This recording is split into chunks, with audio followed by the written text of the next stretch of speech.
প্রিয় BA first সেমিস্টারের ছাত্রছাত্রীরা, তোমরা যারা 2024-এর শিক্ষাবর্ষে নতুন কলেজে অ্যাডমিশন নিয়েছো, তোমাদের যাদের এডুকেশনের অনার্স তোমরা নিয়েছো বা জেনারেল পেপারে যাদের এডুকেশন রয়েছে মেজর বা মাইনর পেপারে, তাদের জন্য আজকের এই ভিডিওটি অত্যন্ত গুরুত্বপূর্ণ। কারণ আজকের এই ভিডিওতে আমি তোমাদের এডুকেশনের সাবজেক্ট নিয়ে আলোচনা করব।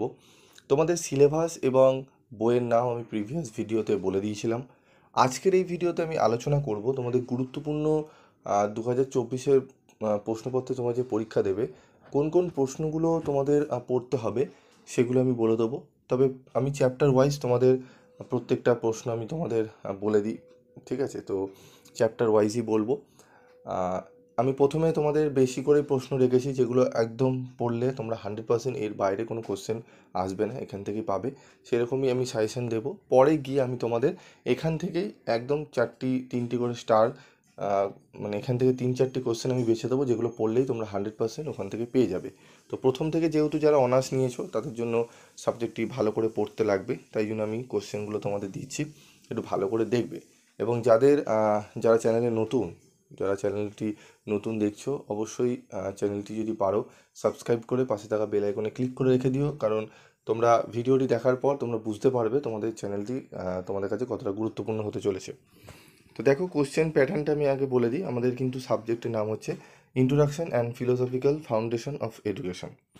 আমাদের যাদের অনার্স রয়েছে তাদের পেপার কোড হচ্ছে DACC1, যাদের জেনারেল রয়েছে তাদের MDC, এবং যাদের অনার্সে মাইনর সাবজেক্ট চুজ করেছো তাদের জন্য M1।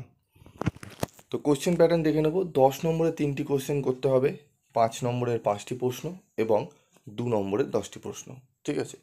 তো আজকের এই ভিডিওতে আমি তোমাদের 5 এবং 10 নম্বরের প্রশ্নগুলো নিয়ে আলোচনা করব। পরবর্তী ভিডিওগুলোতে আমি 2 নম্বরের প্রশ্নগুলো বলে দেবো। তো দেখো, প্রথম প্রশ্ন যেটি অত্যন্ত গুরুত্বপূর্ণ, টেলর কমিশনের মতে আধুনিক শিক্ষার লক্ষ্যগুলি আলোচনা করো। শিক্ষা শব্দের অর্থ বোঝাও। শিক্ষার পরিধি সম্বন্ধে আলোচনা করো। শিক্ষার বৃত্তিমূলক ও গণতান্ত্রিক লক্ষ্যের ধারণা সম্পর্কে সংক্ষিপ্ত ধারণা দাও। শিক্ষার ব্যক্তিতান্ত্রিক ও সমাজতান্ত্রিক লক্ষ্যগুলি সম্পর্কে বিস্তারিত আলোচনা করো। এর মধ্যে কোনটি বেশি গ্রহণযোগ্য? শিক্ষায় গণতান্ত্রিক লক্ষ্যগুলি আলোচনা করো। যোগ দর্শন অনুযায়ী ঈশ্বর তত্ত্বের বর্ণনা দাও। বৌদ্ধ দর্শনের বৈশিষ্ট্য বা মূল নীতিগুলি লেখো। প্রকৃতিবাদের মূল নীতিগুলি কী কী? শিক্ষায় প্রকৃতিবাদের প্রভাব আলোচনা করো। এই 8টি প্রশ্ন অত্যন্ত গুরুত্বপূর্ণ 10 নম্বরের জন্য। এই 8টি প্রশ্ন যদি এই চ্যাপ্টার থেকে করে নাও, আশা করি এখান থেকে তোমরা কোশ্চেন একদম 100% 10 নম্বরে একটা কমন পেয়ে যাবে। কারণ এই প্রথম চ্যাপ্টার থেকে একটি 10 নম্বরই প্রশ্ন দেওয়া হয় এবং তোমাদের 5 নম্বরে 2টি প্রশ্ন দেওয়া হয়, ঠিক আছে? তো চলো 5 নম্বরে 2টি প্রশ্ন কমন পেতে কোন কোন প্রশ্নগুলো আমরা দেখব সেটি একটু দেখে নিই, চলো। তো দেখো, ইম্পর্টেন্ট 5 মার্কস কোশ্চেন। প্রথমেই যে প্রশ্নটি রয়েছে অত্যন্ত গুরুত্বপূর্ণ প্রশ্ন, শিক্ষার গণতান্ত্রিক লক্ষ্য বলতে কী বোঝো? এগুলো 10-এরগুলোই ভেঙে ভেঙে আসে। 10-এর দেখবে শিক্ষার গণতান্ত্রিক লক্ষ্য, সমাজতান্ত্রিক লক্ষ্য সবই আলোচনা করেছি, সেগুলোই ভেঙে 5-এ দেয়, ঠিক আছে? তো আলাদা করে এখানে দিয়েছি। শিক্ষার সমাজতান্ত্রিক লক্ষ্য বলতে কী বোঝো? টেলর কমিশন প্রস্তাবিত শিক্ষার 4টি স্তম্ভ ব্যাখ্যা করো। 4টি স্তম্ভ ছোটো ছোটো করে তোমাদের টু দি পয়েন্ট অ্যান্সারে ব্যাখ্যা করতে হবে। 5 নম্বর থাকবে। শিক্ষার সংকীর্ণ ব্যাপক ধারণার মধ্যে বা ব্যাপক অর্থের ধারণার মধ্যে পার্থক্য লেখো। খুবই গুরুত্বপূর্ণ 5 নম্বরের জন্য এই প্রশ্নটি। জানতে শেখা সম্বন্ধে টেলর কমিশনের অভিমত ব্যক্ত করো। শিক্ষার বৃত্তিমূলক লক্ষ্যবোধ সম্বন্ধে সংক্ষিপ্ত টিকা লেখো। আধুনিক শিক্ষার পাঠ্যক্রমে বৌদ্ধ দর্শনের প্রভাব লেখো, অত্যন্ত গুরুত্বপূর্ণ। প্রয়োগবাদের মূল নীতিগুলি আলোচনা করো।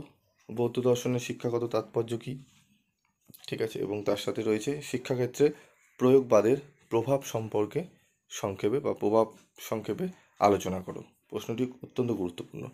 5 নম্বরে 10টি প্রশ্ন দিলাম এবং 10 নম্বরে 8টি প্রশ্ন। এই প্রশ্নগুলো যদি ভালো করে তোমরা করে নাও, যাদের বিশেষ করে অনার্স রয়েছে তারা যদি ভালো করে রাখো, এখান থেকে তোমরা কোশ্চেন কমন পাবে। এবং যাদের জেনারেল পেপার রয়েছে, জেনারেল এডুকেশান রয়েছে, তারাও এই প্রশ্নগুলো এখন থেকে তৈরি করো। এবং তোমাদের যদি মনে হয় যে তোমরা অনলাইন ক্লাস করতে চাও, তাহলে যোগাযোগ করতে পারো 7278981430 এই নাম্বারে।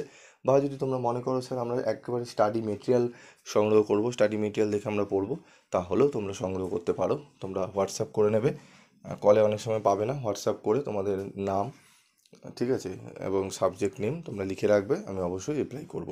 এবং বাকি বিভিন্ন যে তোমাদের 7টি সাবজেক্ট আমি বলেছিলাম, সেই 7টি সাবজেক্টের সবকটি পেপারেরই তুমি কিন্তু মেজর মাইনর, ঠিক আছে, আইডিসি, এসইসি সমস্ত পেপারের পিডিএফ নোটস, স্টাডি মেটেরিয়াল তোমরা পাবে। এবং সেই স্টাডি মেটেরিয়াল টাইপ করা নোটস পাবে, এবং তোমাদের একদম কম রেমুনারেশনে, রিজনেবল প্রাইসে, ঠিক আছে। তোমরা দেখবে তোমাদের অনেক জায়গায় কিন্তু 200, 300, 400 পর্যন্ত চাওয়া হবে, সেখানে অনেক কম, অনেক কম। তোমরা যদি হোয়াটসঅ্যাপে একবার প্রাইসটি জেনে নিও, দেখবে তোমাদের মনে হবে, ঠিক আছে, অনেকটাই কম এবং রিজনেবল প্রাইস। মানে এই নয় যে কম দামে প্রাইস মানে আবোল তাবোল নোটস, তা নয়। একবার নোটসটা নিয়ে দেখবে, দেখলেই তোমরা বুঝতে পারবে, ঠিক আছে, নোটসটা কতটা গুরুত্বপূর্ণ। হ্যাঁ, তোমাদের একটা কথা বলি, সাজানো গোছানো নোটস, একদম হাহামুড়ি সাজানো ছবি টবি দিয়ে, সেগুলো তোমাদের কোনো কাজে আসবে না, ঠিক আছে। তোমাদের মেন হচ্ছে তোমাদের যে উত্তরপত্রটা পাবে, সেখানে তোমাদের উত্তর লিখতে হবে। উত্তরে যেন যথাযথ হয় সেইটুকু দেখবে, ঠিক আছে। সাজানো গোছানো নোটস, ঠিক আছে। আর আরেকটা জিনিস বলবো তোমাদের, তোমরা অন্যান্য অনেক চ্যানেল রয়েছে, সেখানেও তোমরা ফলো রাখতে পারো, সেখানেও তোমরা সাজেশান পাবে, আরও টিচাররা রয়েছেন।